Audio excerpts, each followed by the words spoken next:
Hi, this is Alex from phpacademy.org, back with another video for the new Boston.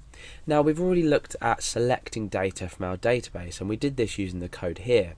If you haven't already looked at the previous tutorial that explains this code, and you're not comfortable looking at this code and understanding what it does, I suggest you go back and view that tutorial, as well as if you haven't looked at the general tutorial on queries and using MySQL, then I recommend you view them as well.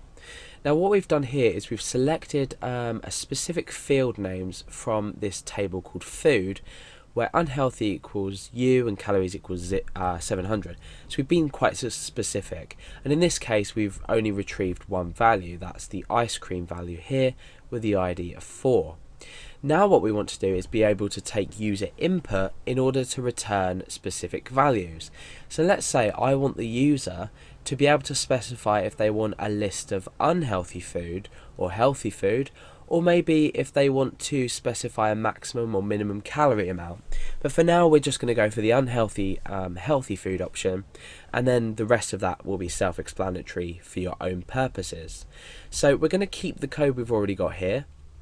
Let's just tidy this up a bit so it's a bit more combined.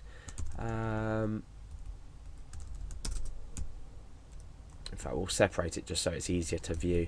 Okay, so what we now want to do is take user input. So we want to come down here, or in fact up to the top we could do.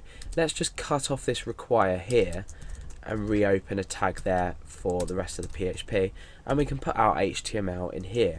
Now I'm going to create a form, and that's going to have action of the page that we're on at the moment, and the method is going to be get, just so we can see what's going on in the URL bar at the top, because eventually what we're going to be aiming for is something like we're on index.php. We want to aim for something like UH equals U for unhealthy or H for healthy. So we're using this get variable here to specify a value. So what we want to do is we want to create a field, and I'm going to say I'm going to create a select field, and this is going to be called UH, and inside we're going to have our options. So we need option, we're going to have a first option,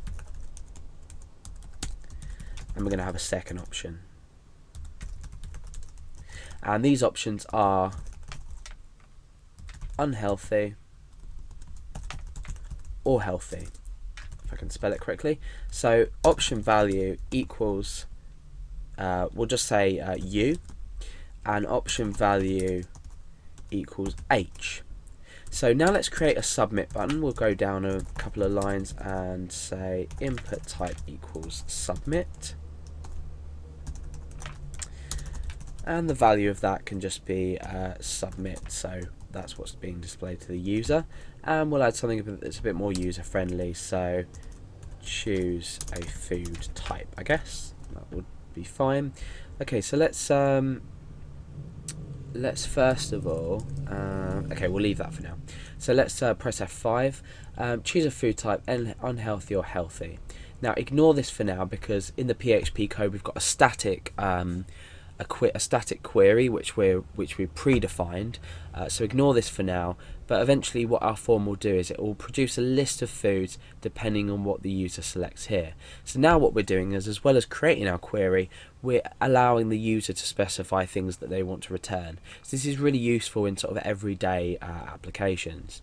So I'm going to click on unhealthy and click submit, and you can see that up here we've got UH equals U, and here we can say healthy, click submit, UH equals H. So we're processing get data through to the URL, and then we can process that in our query. So how do we do this? Well, the first thing we need to do is inside our PHP here, we need to check if these values have been submitted. So I'm going to say if is set $_get UH, then proceed with all of this code here, and then what we can do is indent everything we've already got inside just so it looks a lot nicer. So indent that. So if is set get UH, and not empty $_get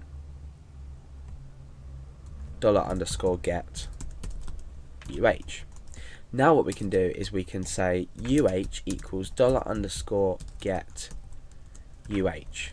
Now let's kill the script there and echo this out, so we know we're basically testing for this being submitted. So we'll refresh the page back to index.php. Okay, so we've got nothing there now because we've killed the page. Choose a food type, unhealthy or healthy. So let's select unhealthy first, and we should be submitted a U here for unhealthy. And now healthy, submit, and we've got an H there.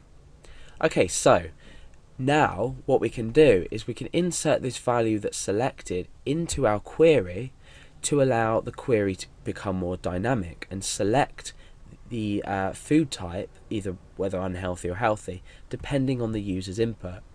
Now, before we start this, there is a problem that we do have here, and we have a potential for SQL injection. And I have a video on SQL injection in this this series for the new Boston.